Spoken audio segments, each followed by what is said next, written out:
That is Senator Edwin Sifuna, the senator of the great county Nairobi, saying he doesn't believe in entity. He doesn't actually recognize an entity called broad-based. Sasa, what does it mean? Okay, what are your thoughts? Is broad-based government in existence? Is Raila Amolo Odinga serious about broad-based government? Is Ruto, Raila Odinga agreement really? Remember, Edwin Sifuna, the senator of Nairobi, was among those who signed the 10 an MOU between ODM and the UDA, or Kenya Kwanza, or between ODM and Kenya Kwanza, MOU. He was there.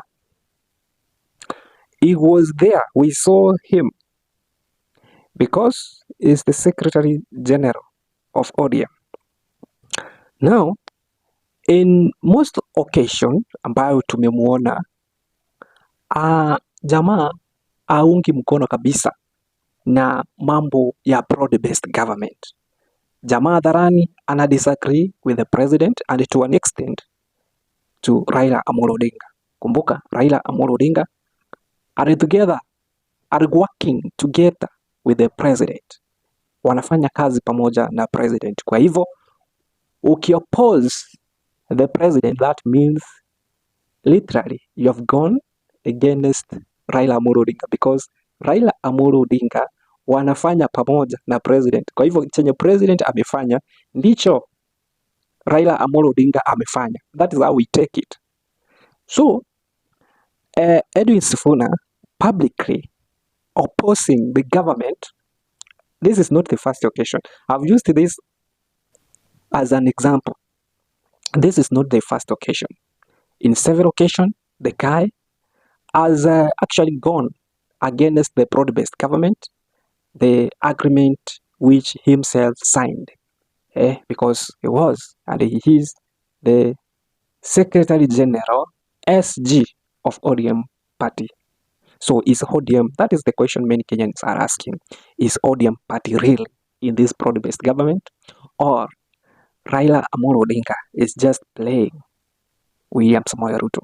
Remember, is there a way, if I ask this question, is there a way that Edwin Sifuna can go against the wish of Raila Amolo Odinga to attack the government minus the blessings of Raila Amolo Odinga? Is there a way?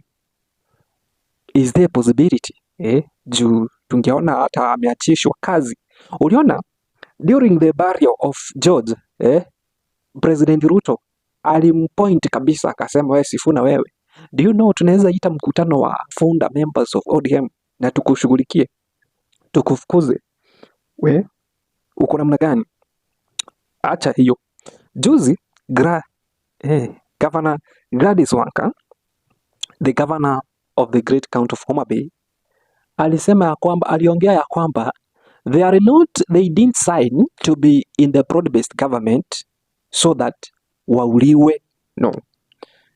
Alisema ya kwamba if this is the kind of the things we signed, then we are out. That's Gladys Wanga.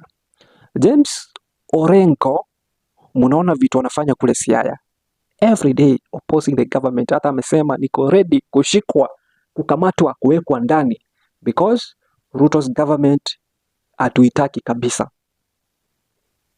You see?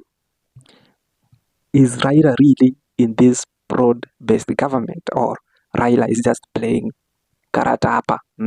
Anatetea wale wengine kisirisiri, the likes of Edwin Sifuna, the likes of Orengo. Na ukumbuke alikuja kadefend Orengo and the likes kisirisiri, so that in case kiumane hapa kwa broad-based ama hapa kwa serikali akona place ya kujificha.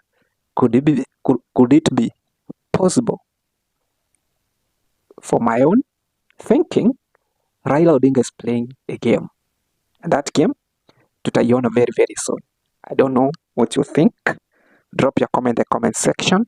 Don't forget to subscribe, and don't forget also to like. Kindly, I request you to like this video. Thank you. My name is SC Bon. See you on another video.